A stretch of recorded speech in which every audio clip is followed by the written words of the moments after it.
Hey guys, it's Rista. Today is day 150 of me reading through the Bible in 1 year.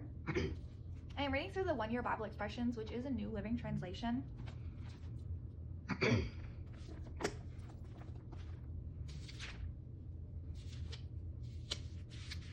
going to start reading today in 2 Samuel 15, but before I get started, I do want to say a quick prayer.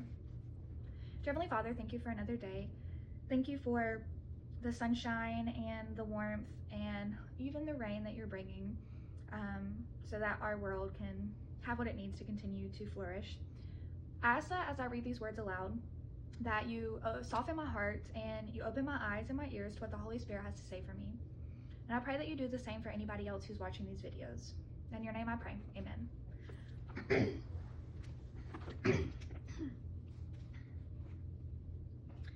Everyone cried loudly as the king and his followers passed by. They crossed Kidron Valley and they went out toward the wilderness. Zadok and all of the Levites also came along carrying the Ark of the Covenant of God. They set down the Ark of God, and Abiathar offered sacrifices until everyone had passed out of the city. The king instructed Zadok to take the Ark of God back to the city. If the Lord sees fit, David said, he'll bring me back to see the Ark of the Tabernacle again, but if he's through with me, then let him do what seems best to him. The king also told Zadok the priest, look, here's my plan. You and Abiathar should return quietly to the city with your son, Ahimaaz, and Abiathar's son, Jonathan. I will stop at the shallows of the Jordan River and wait there for a report from you. So Zadok and Abiathar took the Ark of God back to the city and stayed there.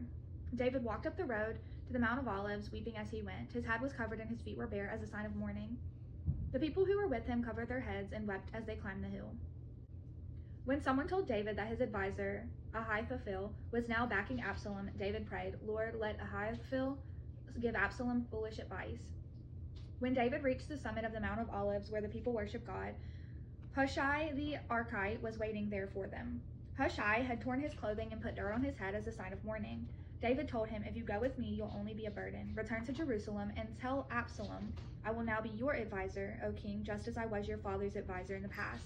Then you can frustrate and counter Ahithophel's advice. Zadok and Abiathar the priest will be there. Tell them about the plans being made in the king's palace. And then they will send their sons, Ahimaaz and Jonathan, to tell me what's going on. So David's friend Hushai returned to Jerusalem, getting there just as Absalom arrived. When David had gone a little beyond the summit of the Mount of Olives, Ziba, the servant of Mephibosheth, was waiting there for him. He had 2 donkeys loaded with 200 loaves of bread, 100 clusters of raisin, 100 bunches of summer fruit, and a wineskin full of wine. What are these for? The king asked Ziba. Ziba replied, the donkeys are for the king's people to ride on, the bread and the summer fruit are for the young men to eat, the wine is for those who become exhausted in the wilderness. And where is Mephibosheth, Saul's grandson? The king asked him. He said, today I will get back the kingdom of my grandfather Saul. In that case, the king told Ziba, I give you everything that Mephibosheth owns. I bow before you, Ziba replied. May I always be pleasing to you, my lord the king. As David came to Bahurim, a man came out of the village cursing them. It was Shimei, the son of Gera, from the same clan as Saul's family. He threw stones at the king and the king's officers, and all the mighty warriors who surrounded them. Get out of here, you murderer, you scoundrel, he shouted at David. The Lord is paying you back for the bloodshed in Saul's clan. You stole his throne, and now the Lord has given it to your son Absalom. At last, you will taste some of your own medicine. You're a murderer. Why should this dead dog curse my lord, the king? Abishai, son of Zeruiah, demanded. Let me go over and cut off his head. No, the king said. Who asked your opinion, you sons of Zeruiah? If the Lord has told him to curse me, who are you to stop him? Then David said to Abishai and all of his servants, my own son is trying to kill me. Doesn't this relative of Saul have even more reason to do so? Leave him alone and let him curse, for the Lord has told him to do it. And perhaps the Lord will see that I'm being wronged and will bless me because of these curses today. So David and his men continued down the road, and Shimei kept pace with them on a nearby hillside, cursing and throwing stones and dirt at David. The king and all who were with him grew weary along the way, so they rested when they reached the Jordan River. Meanwhile, Absalom and all the army of Israel arrived at Jerusalem, accompanied by Ahithophel. When David's friend Hushai the Archite arrived, he immediately went to see Absalom. Long live the king, he exclaimed. Long live the king. Is that any way to treat your friend David? Absalom asked. Why aren't you with him? I'm here because I belong to the man who is chosen by the Lord and by the men of Israel. Hushai replied, and anyway, why shouldn't I serve you just as I was your father's advisor? Now I'll be your advisor. Then Absalom turned to Ahithophel and asked, what should I do next? Ahithophel told him, "Go and sleep with your father's concubines, for he has left them here to look after the palace.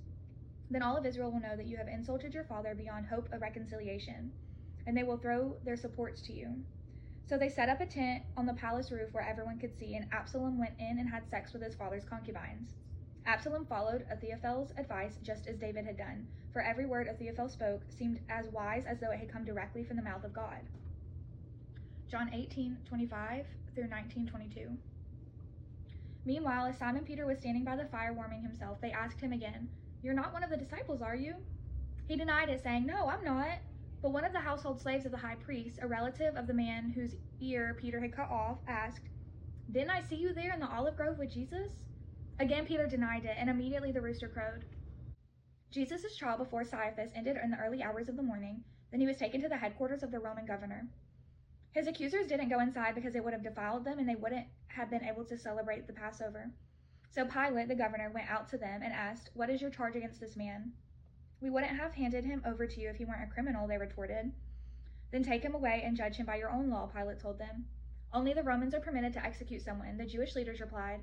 This fulfilled Jesus' prediction about the way he would die.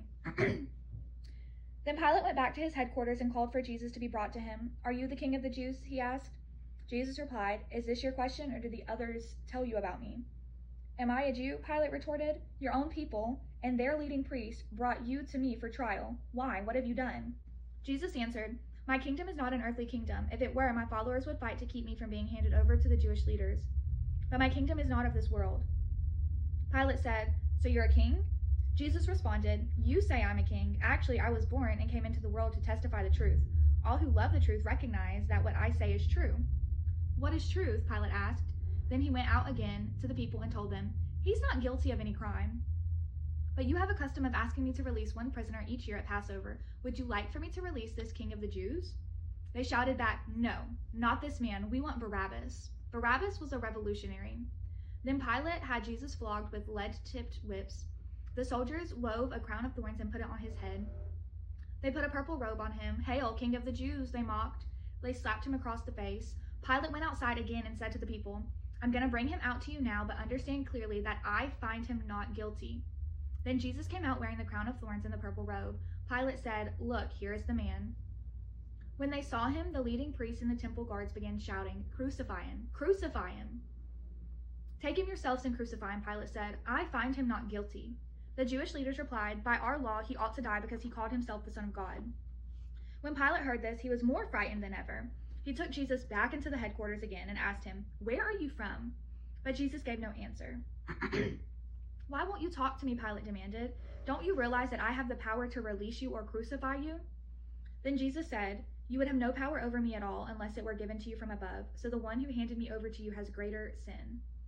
Then Pilate tried to release him, but the Jewish leaders shouted, "If you release this man, you're no friends of Caesar. Anyone who declares himself a king is a rebel to Caesar." When they said this, Pilate brought Jesus out to them again. Then Pilate sat down on the judgment seat on the platform that is called the stone pavement, in Hebrew, Gabbatha. It was now about noon on the day of preparation for Passover. Pilate said to the people, "Look, here is your king." "Away with him," they yelled. "Away with him! Crucify him!" "What? Crucify your king?" Pilate asked. "We have no king but Caesar," the leading priest shouted back. Then Pilate turned Jesus over to them to be crucified. So they took Jesus away, carrying the cross by himself. He went to the place called the place of the skull, in Hebrew, Golgotha. There they nailed him to the cross. 2 others were crucified with him, one on either side, with Jesus in between. Then Pilate posted a sign across that read, "Jesus of Nazareth, the King of the Jews." The place where Jesus was crucified was near the city, and the sign was written in Hebrew, Latin, and Greek, so many people could read it. The leading priests objected and said to Pilate, "Change it from 'the King of the Jews' to 'he said, I'm King of the Jews'." But Pilate replied, "No, I have written what I have written." Psalm 119, 113 through 128. I hate those with divided loyalties, but I love your instructions. You are my refuge and my shield. Your word is my source of hope. Get out of my life, you evil-minded people, for I intend to obey the commands of my God. Lord, sustain me as you have promised, that I may live. Do not let my hope be crushed. Sustain me and I will be rescued. Then I will meditate continually on your decrees. But if you have rejected all who stray from your decrees, they are only fooling themselves. You skin the wicked from the earth like scum. No wonder I love to obey your laws. I tremble in fear of you. I stand in awe of your regulations. Don't leave me to the mercy of my enemies, for I have done what is right. Please guarantee a blessing for me. Don't let arrogant people oppress me.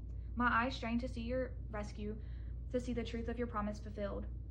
I am your servant. Deal with me in unfailing love. Teach me your decrees. Give me discernment, and then I will understand your laws. Lord, it is time for you to act, for these people have violated your instructions. Truly, I love your command more than gold, even the finest gold. Each of your commandments is right, and this is why I hate every false way. Proverbs 16:10 and 11. The king speaks with divine wisdom. He must never judge unfairly. The Lord demands accurate scales and balances. He sets forth standards for fairness.